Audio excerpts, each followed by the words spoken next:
السلام عليكم أخيارتا مeel kasta aad joogtaanba kusoo dhawaada youtube channelkeena Kunil Official.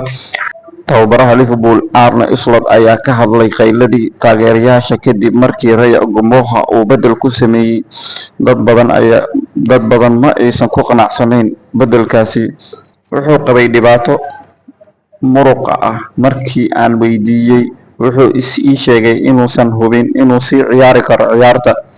Marar badan kubadda cagta dadku ma wada oga wax walba. Aniga ayaa tababaraha kooxda ah. Waa inaan go'aano sameeyaa oo ayuu leeyahay tababare Arne Slot. Messi oo ka hadlay shalay: aniga shakhsi ahaan caruurtayda iskuulka ayaan geeyaa kadib waxaan aadaa tababarka. Isla Messi ayaan ku guda jirnay. Messi waxa uu sameeyay. Messi ayaa noqday ciyaaryahankii ugu dhaqsiyaha badnaa ee taariikhda MLS-ka oo gaara 100 gool iyo caawin.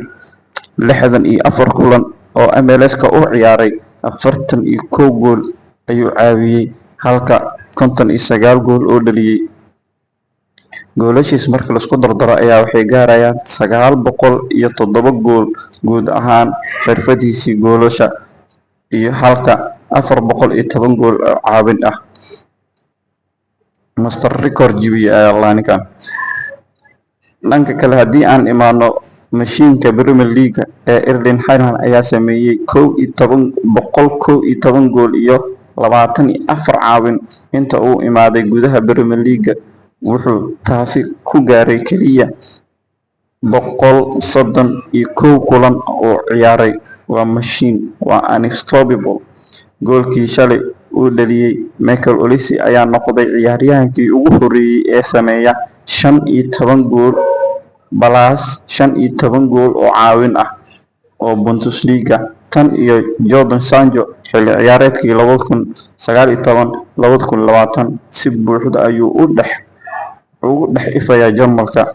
Weeraryahanka Bayern Munich macallin Pep Guardiola ayaa isagoo shirkii jaraa'id ee shalay guushii ay Brentford ka gaareen gacantiisa kor ugu taagay oo madaxa kadib wuxuu yiri come on you oo ula jeedo West Ham beri galab oo maanta ah la ciyaari doonto Arsenal. Idinka ayaa nidin jira gambarkaas uu iyaalaa leeyahay. Shalay shirkiis jaraa'id ayuu ku sheegay.